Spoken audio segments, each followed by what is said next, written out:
All right. Hello, everyone, and welcome to the 19th General Meeting of the Decentralized AI Agent Alliance. I'm Luke Kerner, and we founded uh, I'm with Crypto Mondays, and we founded the Decentralized AI Agent Alliance in January of 2025 with the mission to foster the development and proliferation of decentralized AI agents through education, activism, research, and events. And we have two events like this a month. This is the general meeting, which we have generally on the first Monday of the month. And it's followed by 2 weeks later, on the third Monday of the month, we have our showcase. Um, got two great featured guests today. We're going to start with Evangelos Simoudis with Synapse Partners, who's going to review. He wrote I thought, a super interesting blog post that I saw was last week or 2 weeks ago. We've had Evangelos has spoken here before on enterprise AI, so he's just going to give us an update on his thoughts. And then Evangelos will be followed by Chris Johnson with Virtuals Protocol. And they just announced last week that they did 200 million uh, in revenue associated with the new Robinhood change, new Robinhood chain. So there's Chris. So welcome, Chris. Good to have you here. Thank you very much, Lou. As I said, we're going to be start with Evangelos and turn it over to you. Uh, And just quick, some news of the week. I thought this was super interesting that in China, their agentic payments volume is far greater than what we're experienced kind of here in the West, in the US, and basically everywhere outside of China. It says that it's now surpassing 120 million weekly transactions, which is a lot of transactions. And it's really split just between two providers, these massive companies that they have in China. One is Quen's, which is Alibaba's AI, and Duan, which is ByteDance's. And in terms of lesson learned, out of China, what the belief is that kind of as the AI becomes commercially powerful, it's as part of like Alibaba, which has all of these executable service environments, that's really when it's most impressive.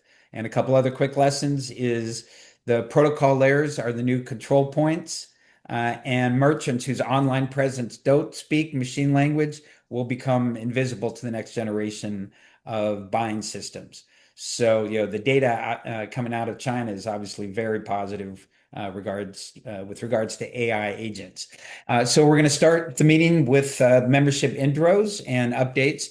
So if this is your first meeting, or if you've come before but haven't introduced yourselves, take 30, 45 seconds, introduce yourselves.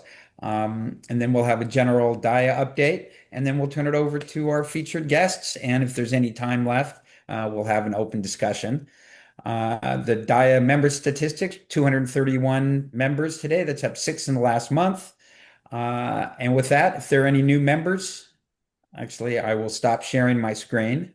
And if anybody would like to introduce themselves, if you haven't done so before, or you have done so, but it was a long time ago, and you'd like to introduce yourself again, feel free.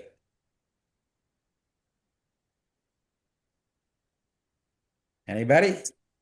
David Arcala. All right. Hey, David. And you want to quick give the folks your quick background and what you're hoping to get out of DAIAA and coming to DAIAA?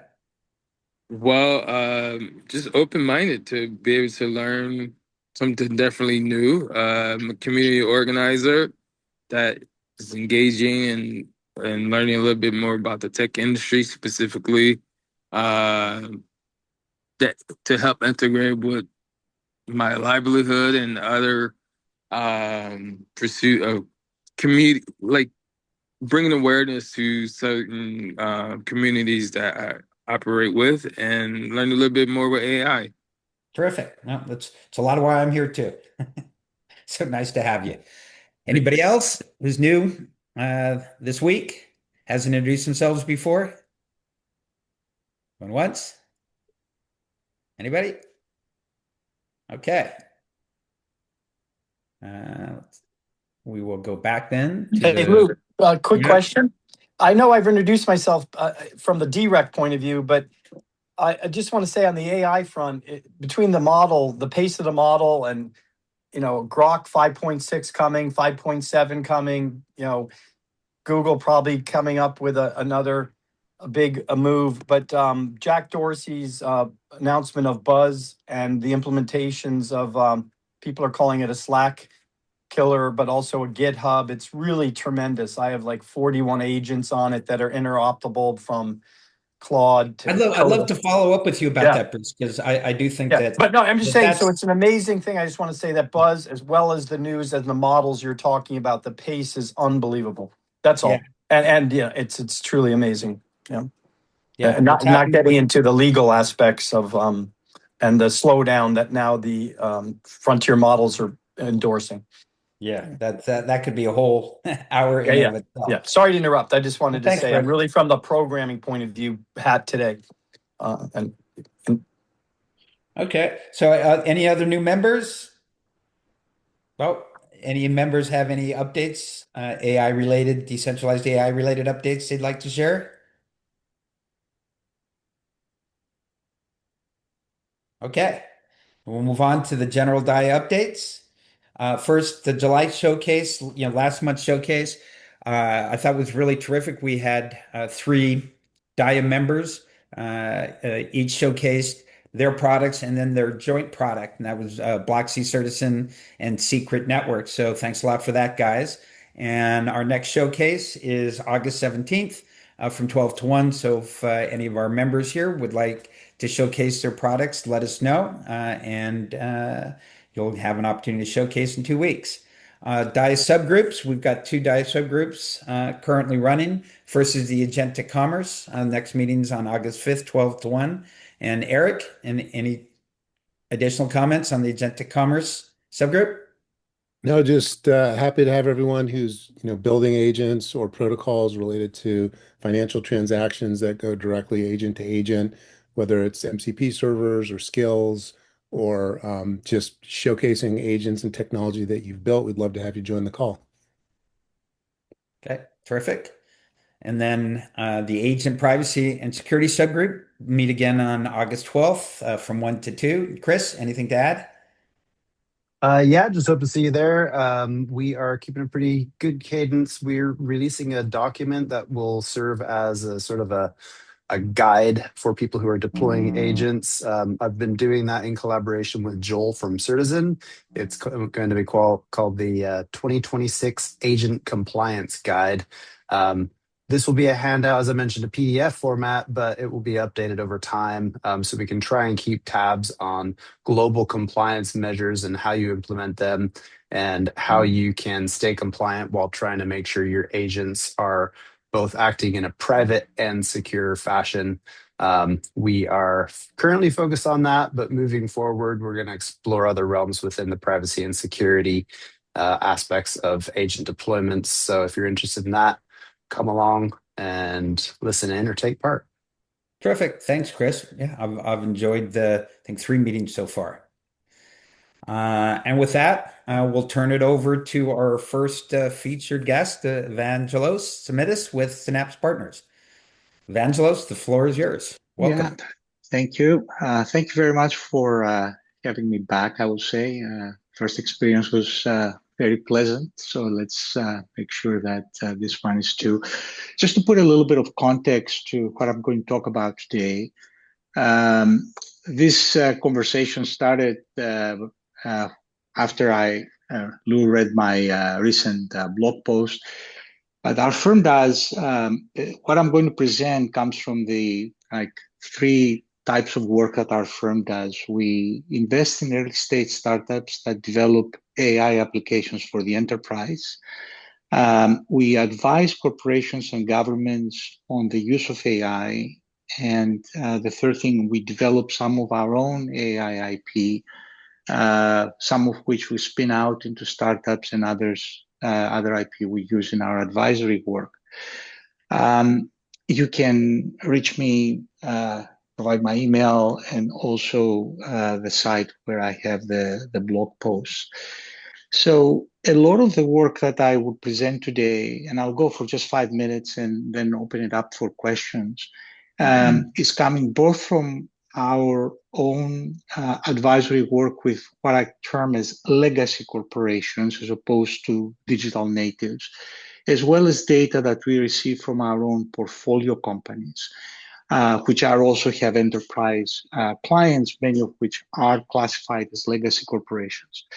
So the fact that what we have been seeing over the past 2.5 or so years is that the reemergence of AI is challenging the legacy corporations. And in fact, we're starting to see a meaningful split between the digital natives that have AI in their DNA and legacy corporations that are trying to either make the transition and start using AI, whether it is discriminative or generative AI, or not. And this is the data that we observe is also data that is confirmed by large management consulting firms. In this case, on the right side, I have data from BCG, but others have made similar points.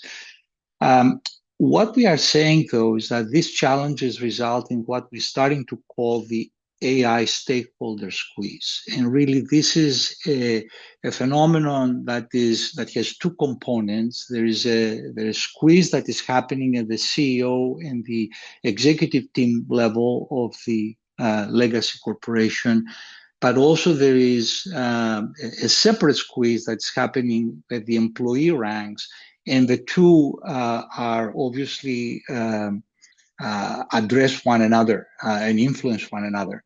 And in fact, some of the work that I've been doing more recently with my team is to understand what are the individual forces that are both external and internal that are creating and impacting those two squeezes. These legacy enterprises are responding to this in a very inadequate way. Most likely we have an innovation theater, as I call it, where many of them have established AI centers of excellence and AI committees. For the most part, these are driven by the technology organization. They're not particularly effective. They're acting more like brakes as opposed to through adoption vehicles. We're seeing a very large number of random pilots popping up in enterprises. Again, I'm showing some data from 3 different firms that indicate 50 to 60% of corporations are stuck in this kind of experimentation. We have a tremendous amount of press releases. Again, this is coming for the CEO side of the squeeze in the thousands, as you can see here. And then in many corporations, we used to call it shadow IT. Now we have shadow AI, and followed by employee anxiety. So it is important to eliminate or to constrain this type of squeeze in 3 ways. First, because we want to eliminate costly AI investments with small or zero ROI. We want to reduce the negative impact on operations. And again, we're seeing quite a bit of that because of particularly because of how pilots are starting and proceeding within the enterprise. And more importantly, we want to identify opportunities to transform the enterprise through AI. We want to help CEOs reimagine business processes as opposed to automating the past. We have defined and have been using a framework, which I will not focus on today. But more importantly, as part of this framework and in order to monitor how the operations are going, we have come up with this dashboard that is really incorporating 4 different curves, 4 different graphs, one for each type of executive that we believe needs to participate in the corporate AI efforts. And in fact, I would say the reason that I have this graphic here, which indicates which of the executives need to work together as opposed to just the IT, which is most likely what's happening today. We have a separate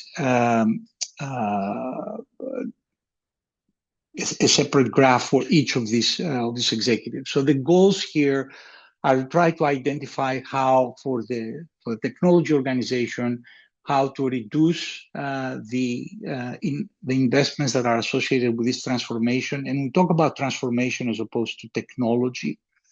In the case of the HR executive, we're trying to determine how to improve the adoption and have employees scale the S-curve.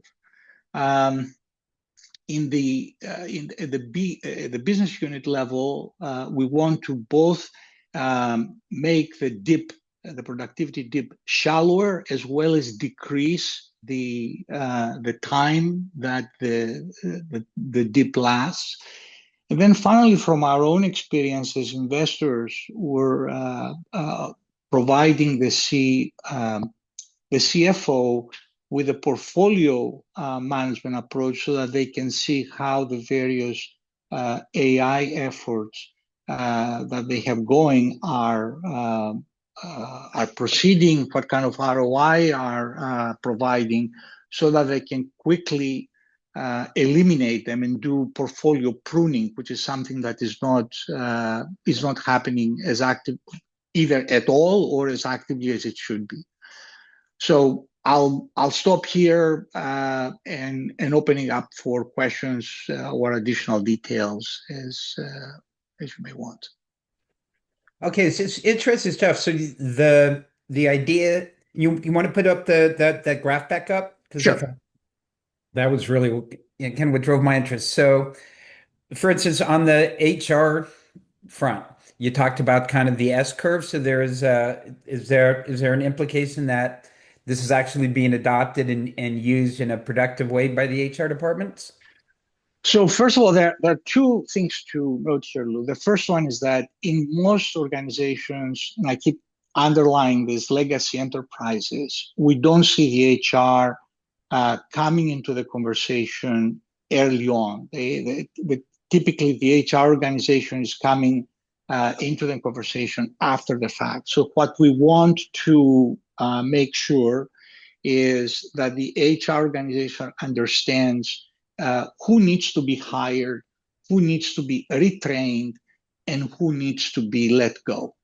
On the retraining side, or on the new employee onboarding, we are advocating the creation of, in a sense, network effects that will allow the employees that are coming in, the new employees, to be effective as quickly as possible, and the existing employees to be retrained while the pilots are going on, so that by the time that you start scaling scaling the pilot and start the deployment, to have employees that are fully engaged with the system that you're trying to deploy. So with companies that we are in the process of helping through that overall transformation, or making them aware of how to use such a graph, such a dashboard. So where are you seeing then, to the degree, and I think the last time you were here, you indicated it was quite challenging for most of these companies. I assumed it hasn't changed too much, but to the degree that it has, have you seen, where has the progress been made? The biggest progress that has been made actually is coming from when they start receiving their bills, and they start realizing that they cannot sustain as many pilots as they have started, that many of the pilots are not really do not have the potential of providing the right results for transforming the company. And when we work with CFOs, actually, they are not able to not allocate where the costs are coming from, and whether for the investments that are being made, the organizations making these investments are seeing the ROI that they had called for when they were getting a permission, when they were getting the investment to start the pilot. So I think a lot of times, for us at least, it starts at the CFO level when they start seeing the bills that whether it is hyperscalers or neoclouds are starting to send to them. That's when the pruning starts. Exactly. Well, that's when actually I should say that's when the questions start, and then the questions hopefully lead to pruning. But there is the reason that we started talking about this overall squeeze is because there's tremendous pressure from boards, from partners, from vendors to the senior management team, whether it is at the BU level or the corporate level, to get going with AI. So nobody wants to be left behind. So there is obviously fear around that. But how they translate fear to action or concern to action is where the stumbling starts. Makes sense. Well, this has been great. If anybody else has a question, we got a couple more minutes for questions. Just raise your hand and we'll call you, or you can just open your mic and ask a question. Anybody has one? Well, I'll just say that I have to digest a little bit of this. What size organizations are you working with? These are very large. Do you address the Palantir, forward deployed engineer and their ontology, and also meaning you have to have people tip of the spear, be in the organization, not doing the work, but looking at what the work is and sort of bringing back to the organization the knowledge that they can scale it. And I do know one person, just to let you know, who he worked at Google for 10 years in Coinbase, and it's his first vertical. It's called Icebreaker, which is a great networking. And their first vertical they're going after is HR, verifying jobs are real, organizations are real, and the people are real, and everything belongs. Yeah. Anyway, that's it. So I was just wondering what size it fits in. Yeah. And if you want an HR connection, let me know. Thank you. So the corporations that we are dealing with, right, and this has been the case, is, I would say, 2 billion in annual sales on up. Yeah. I mentioned a few clients. We work with companies as big as GM and Toyota on the automotive side. We work with Best Buy on retail, Verizon on telco, and a few other telcos. So those size of organizations, and also, again, I keep emphasizing the word legacy corporation. So if I were to compare, I'll say how Uber versus how I don't know, Hertz or Avis are dealing with AI, it's two different stories. Mm-hmm. So we tend not to work with the Uber side, not because we don't want their business, but because we have a much stronger demand from corporations of the first type that I mentioned. Yeah. Thanks, Bruce. And I think we got convenient chat. Hi, this is Dimitri. Sorry, Jen was the wrong account. Thanks for the presentation. So I wanted to ask you a little bit more on what is the CFO challenge? You say a J curve. What seemed to be the challenge in CFO? Is that the AI stack that's available now is not quite on the par with what's required in the industry? No, I'm sorry, go ahead. I apologize. No, that's it. Okay, thank you.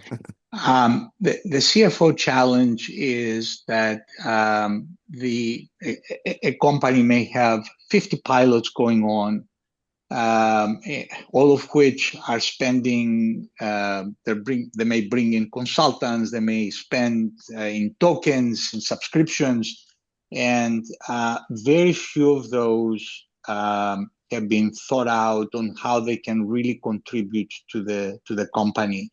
So the CFO a lot of times is presented with bills and doesn't have a very good understanding of whether all of these efforts are having the proper ROI. So the portfolio analysis is to help them understand whether there is a clear connection between spending and returns. Okay, that's clear. But just quick follow up. Do you think is maybe one of the things is proliferation of various solutions at the same time they're not as effective as they could be or should be, and therefore there is this kind of a drag. So maybe we'll try this, but it doesn't really work because I'm an accountant and I see a lot of it. And a lot of clients talk to me and they say, well, but now we need I'm ready to pay more per hour to you only if you set up everything AI, but I can't see how it can be done. Yeah, So I think one of the arguments that I try to make, maybe not as successfully as I would have wanted to, is that most corporations start with the technology front when they think about AI, and we're advocating that they need to start thinking about how to transform their business and what is the place of AI in that transformation, as opposed to just looking to introduce or sprinkle some technology so that they can say that they're applying AI. That is a major problem in many of the efforts that we are involved in. And typically we're involved, I call it in the middle of the movie, when something has already been done and is not generating what was anticipated or what was promised. okay, thank you. Thanks, Demetrius. And the last question is from Chris. Thanks. Yeah, I really enjoyed your presentation. So obviously, cost spiraling out of control is one major blocker currently that companies are leaning away from AI for that reason, but they need to lean back in for the productivity enhancements that they do bring. Once they pass that initial pilot and they get into deployment, how are they handling security measures? Prompt injections have been a really a major headline over the past 6 months. All these massive companies like McKinsey having big prompt injections and 3.6 million emails going missing, that type of thing. Are you seeing a lot of pushback from the CTOs and the CISOs who don't want to deploy these technologies because they're afraid that they might be losing their IP or getting hacked in some way that they didn't consider? The reason, so this is a very good question on many levels. First of all, one of the reasons we are advocating for this initial or collaboration of the 4 different functions from the beginning is so that you can avoid later on, as you're moving from experiment to pilot to deployment, to have the issues that you just mentioned, Chris. The second point is, again, the reason that I talked about shadow AI is because we're finding a lot of small efforts within a corporation, efforts that are not necessarily sanctioned, efforts that have not assessed what would be the risks of applying what they're trying to apply. And you end up having many of the problems that we're talking about. So far, the willingness and the desire to say that we are also applying AI has been much larger than, are we applying AI the right way? Are we applying it in the right, trying to do the right thing? And are we taking risk into consideration? This is changing, not at the speed that it needs to be changed. I mean, the gentleman earlier said technology is changing dramatically fast, and the mindset within the corporation is not changing at the right speed. Especially, and again, I keep emphasizing these legacy corporations. It's very different in the, let's call them digital natives that already have AI in their DNA. That makes a lot of sense. Well, thanks, Chris, for the question. Evangelos, thanks again for coming by. That was terrific. If you hang around, I'm sure you'll enjoy the discussion with Chris, who's our next featured guest with Virtuals Protocol, which I really believe is one of the OGs in the decentralized AI space. They've been around for a while. They were super hot. It's like then they got cold, and I think now they're on their way back, and they're doing a lot more than agents. When I caught up with Chris recently, he talked excitedly about what they're doing with robots. So I'm really looking forward to the discussion. And with that, I'll turn it over to Chris Johnson with Virtuals Protocol. Yeah, thanks, Lou. I really enjoyed the previous presentation. Let me apologize in advance because I didn't prepare any slides or anything, but I'll kind of do a deep dive into what we're doing. And obviously, everyone in the group seems very articulate and educated on AI, so I'm happy to go in deeper. I do feel like, Lou, we just talked last week. We reconnected, I guess, after probably about a year and a half. And I feel like I'm in a group, like I go to Thanksgiving or I have family dinners and I'm the outcast, right? Trying to even talk about some of these things. Welcome home. I feel exactly like I'm back home. But yeah, I guess just I can do a sort of a quick overview on what Virtuals is and go a little bit more in depth. Lou talked about token prices. That's always like a common, I guess a common topic when it comes to blockchain technology and crypto projects. But really, what I'm most proud about is some of the technological milestones, that we've done over the last couple of years now. We really started building originally in AI in the direction of gaming. We wanted to own What year was that? This was about 4 years ago. We wanted to own the tech stack, the infrastructure for AI gaming, so for NPCs in games. Essentially, where if anyone grew up here being a gamer, when you go into a game, you play different levels, but they have agents in the games, but they're always the same moves, the same things. And so what we were trying to do is bring essentially infinite replayability into gaming, where every time you play the game, it's a new scenario. We created our first technological milestone. I think that we did, Lou, was we created a 24-hour Mario Brothers game without using a game engine. So the game just kept playing and playing, with unique scenarios in this infinite loop. That was the first thing we did from a tech standpoint, and from there we didn't really have much interest at all from the industry partners. We started out initially actually as a gaming DAO, so we were investing in other projects. We allocated into around 40 projects in our first year of existence, and so we went out to all of our partners with this tech milestone, and it was kind of just like crickets. They weren't that interested, in it. Around the same time, we saw some interesting stuff happening with around AI and entertainment and social. So we basically took the tech stack that we had developed for gaming and we redeployed it in a number of different social settings, right? One of which was in TikTok. And so we took this tech and we deployed a 24-hour live anime band.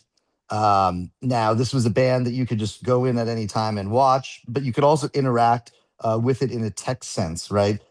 Either in the main chat or in individual chats.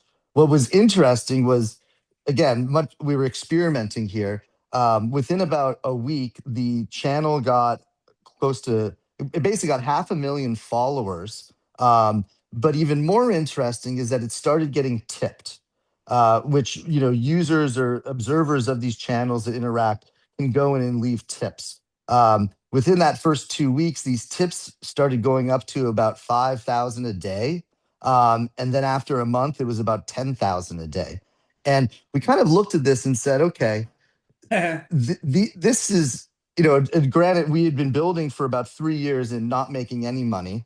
So we were excited. All of a sudden, we have something here that's making a little bit of money.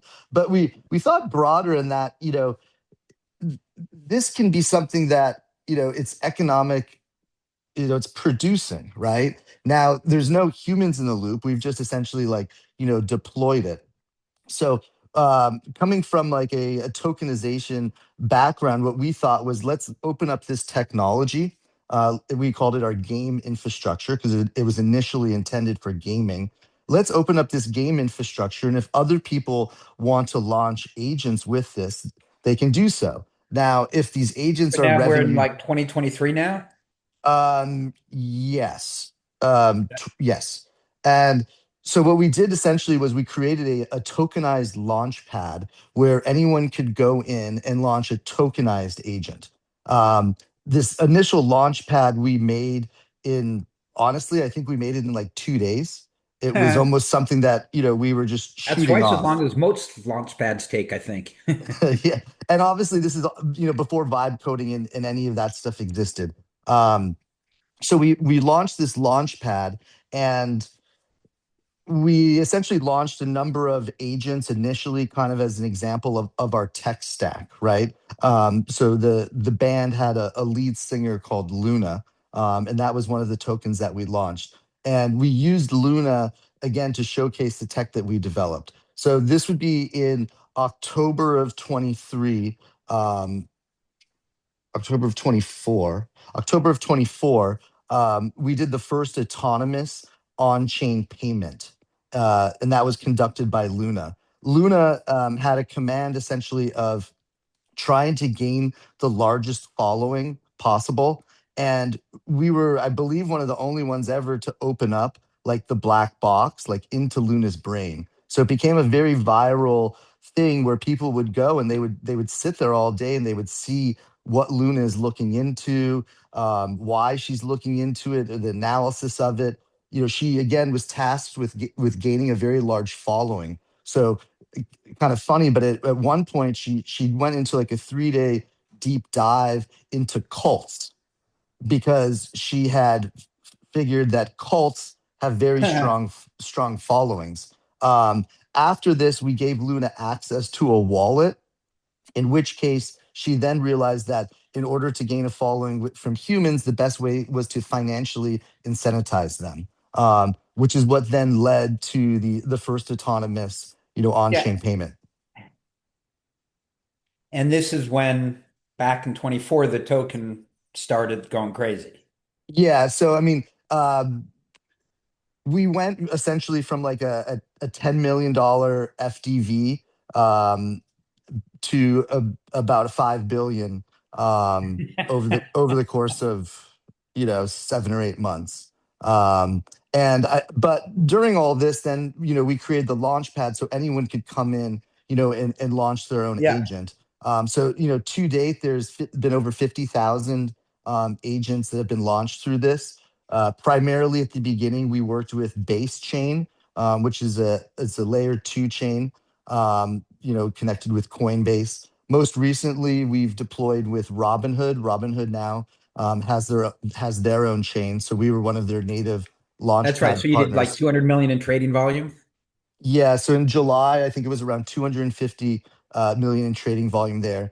And these are utility types of agents. There are launch pads that are doing much larger trading volume, based primarily on meme coins. But we have tried to really position ourselves at that intersection of like blockchain and AI.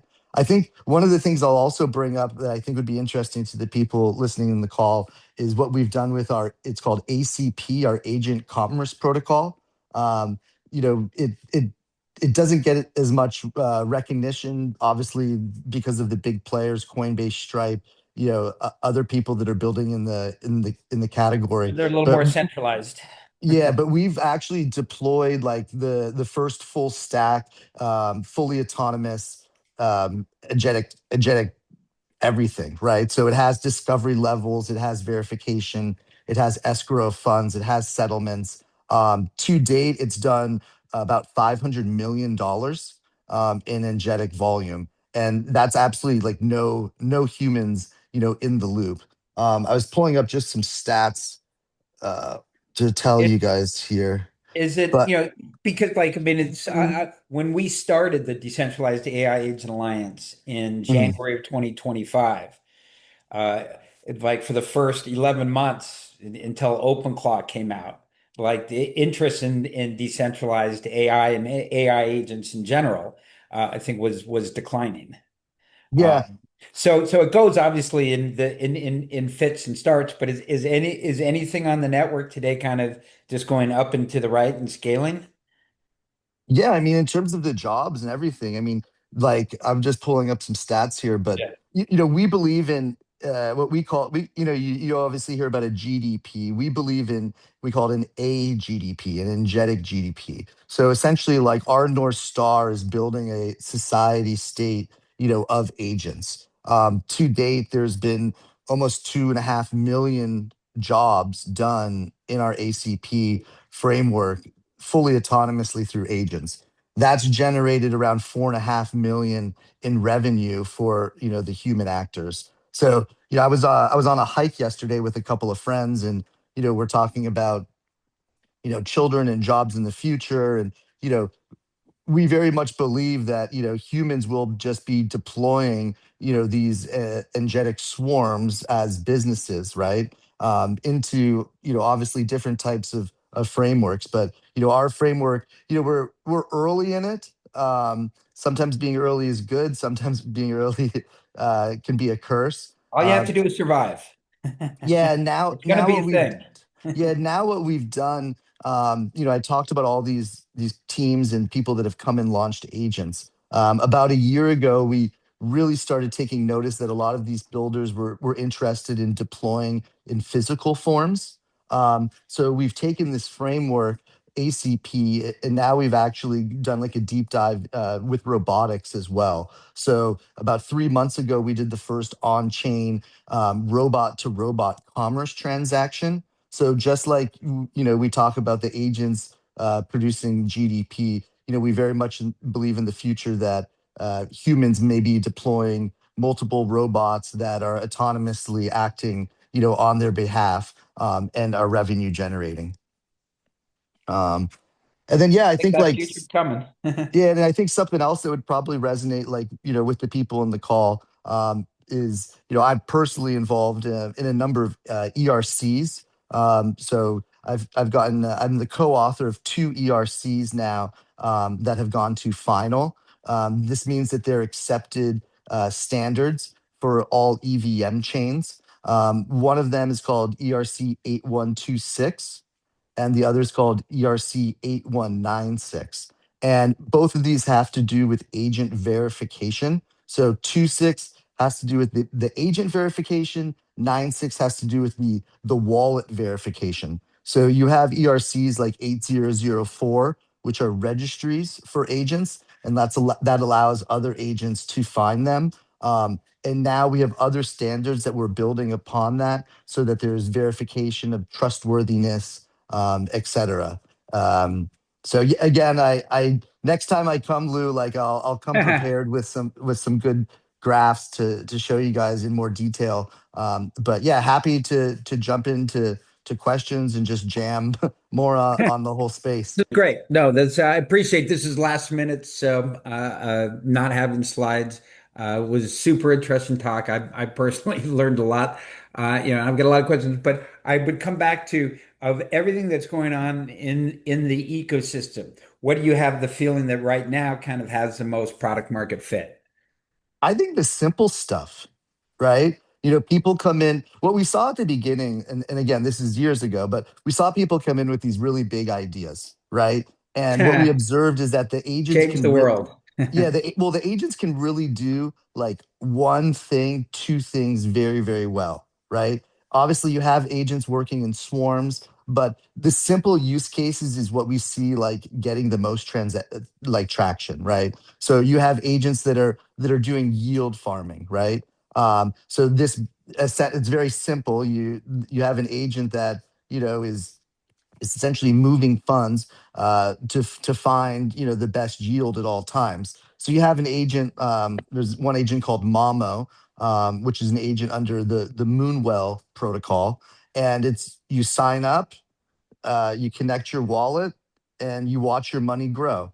So, each day you get a Telegram message saying, okay, your funds have been compounded, this many times, over the last 24 hours.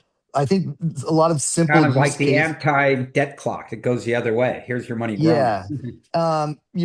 It's a lot in DeFi. That's definitely, where a lot of the projects, exist in that space. We are seeing quite a bit now in marketing, as well. But yeah, I mean, it's still early.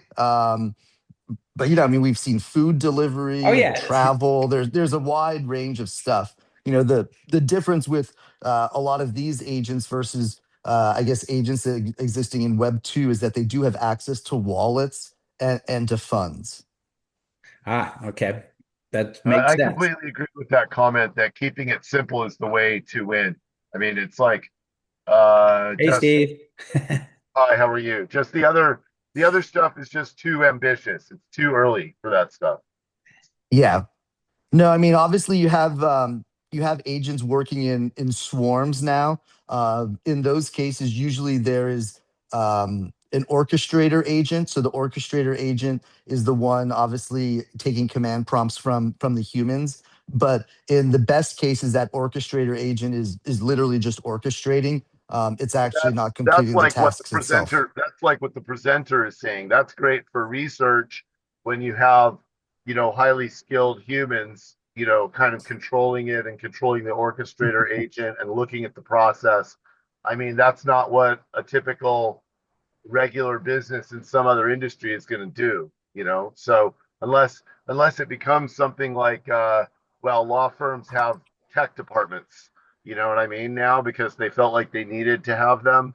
And I don't know, there's maybe some waste there. A lot of partners at law firms think so, but it's also, they're serving, they need a help desk. They've got hundreds of people on computers and they break, so I think it's those simple ideas like that agents can be really, in this era, can really address.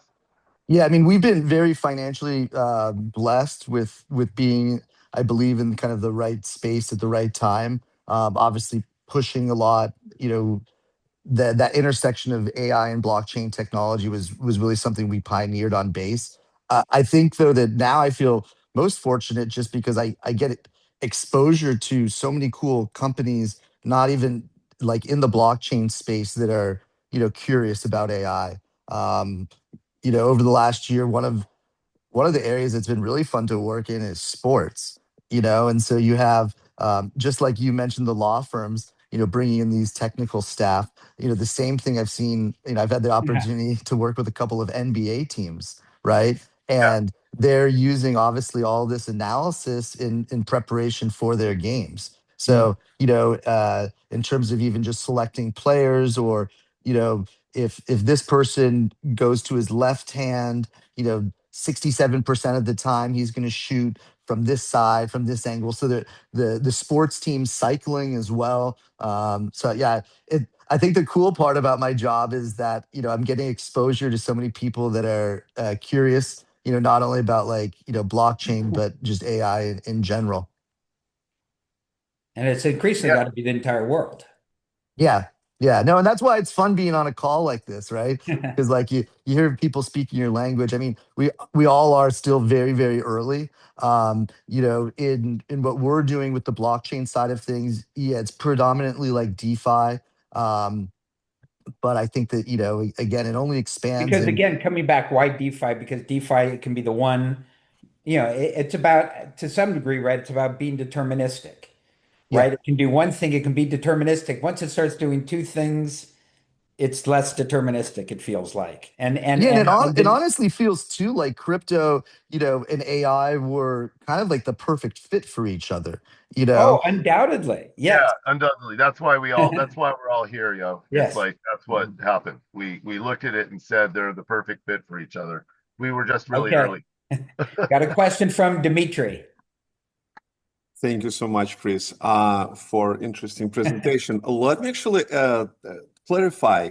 you run a platform that allows for the swarms of AI agents go out and interact with each other. Do I understand correctly? I just Yeah, maybe so didn't. we have a platform. That's why you need slides. Yeah, we have a platform where anyone can come in and launch a tokenized agent. So that's our revenue generating part, of our project, to be Okay. frank, right? But we also have something called ACP. So I should have at the beginning of this said, you can go to our website. It's called virtuals.io.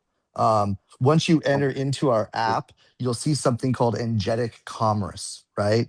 And that's where you can go in and you can actually see, like, on a transaction log, the different agents and the jobs they're completing and everything. But yeah, Uh-huh. so with ACP, which is our Engetic commerce platform, the Yeah. agents Yeah. do not need to be tokenized. So you can deploy an agent in there that is not tokenized through us, but Uh-huh. our prime, our revenue generating part of our business is the tokenization platform. And the way that we make money there is we take a 1% trading fee on the volume. 70% of that is returned back to the teams, and then 30% goes into our treasury.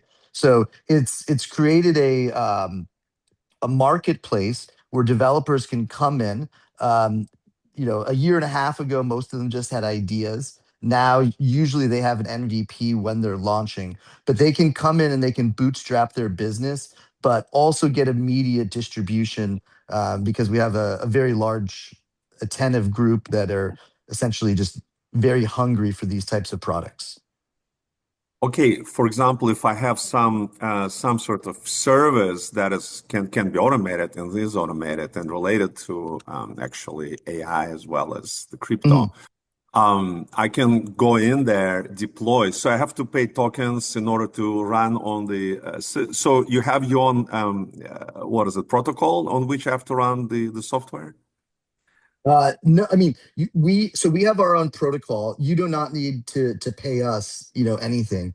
Like, I was just looking here. So if you go under our Engetic Commerce, you can go to an overview, agents, offerings, right? So under offerings, it's all the different agents that people have deployed. So just looking at it very quickly, you have a token intelligence report, token safety batch.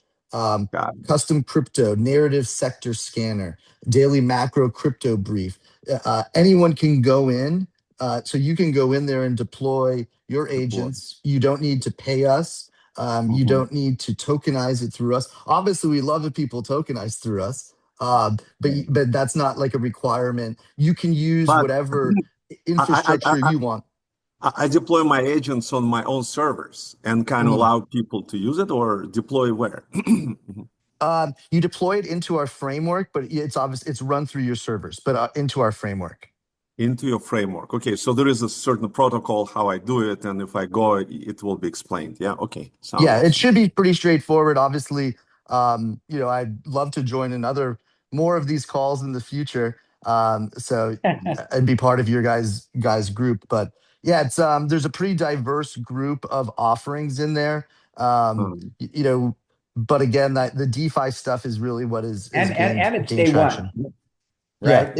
it is early still. yeah, very good, very good. Yes, And thank you. real quick, is there, speaking of curiosity and simplicity, Hey, Greg. hey guys, is there a way for people on this call to engage with your protocol in the simplest manner possible? Any suggestions on that front?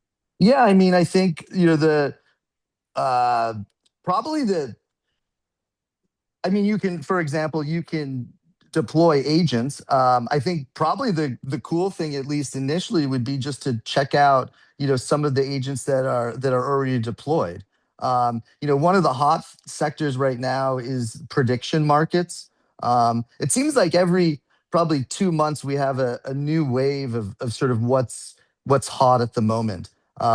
So I can drop some stuff in the chat. I can send it to Lou and just give for an Can you tell example. us what's going to be hot next? um, the prediction market stuff is pretty recently hot. Um, you know, a lot of stuff around privacy. I think that's sort of a hot topic at the moment as well. Interesting. I would love to go deeper into that, but we have a couple guys who got questions. Let's see if we can get through them real quick because Chris has Okay. been waiting a bit. Chris, still there? Chris, you're on mute. I'm Yeah, here. I was on mute. Sorry about that. I just wanted to touch on governance quickly. Is that something that you see people dealing with their agents, especially on the robotics side? I mean, are they forming sort of self-structured governance committees, or how are you handling that? Are you offering a A platform little for bit. them I mean, to? it's a hot topic, obviously, because of all the recent news, out of China. Mhm. With ACP, which is what we used for that robot to robot commerce transaction, you can see everything on chain. And what we're using the open standards that we've developed. So I've done the two open standards personally on security. As a company, we created another one called 8183, which is an escrow layer.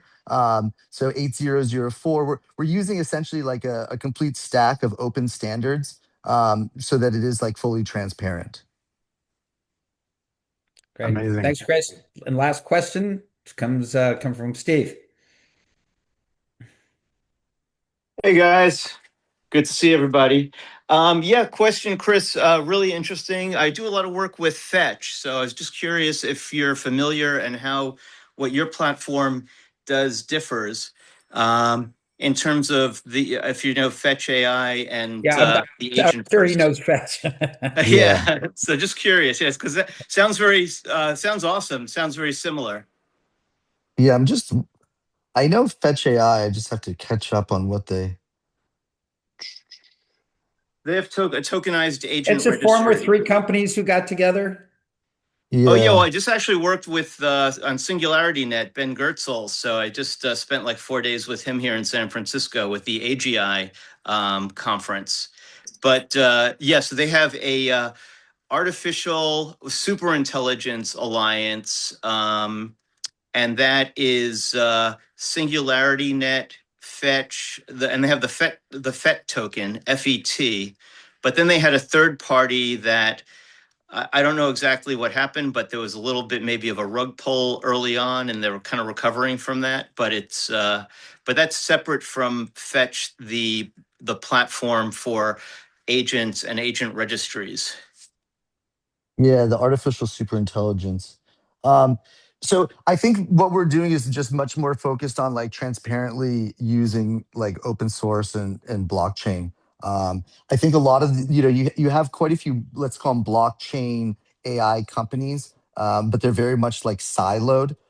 Also, we're a platform. While we have deployed some agents that are example of like tech that we've developed, it's very much like a society of agents and builders. So it's you know, I'd say roughly about 600 or 700 like very active teams that are building in our ecosystem.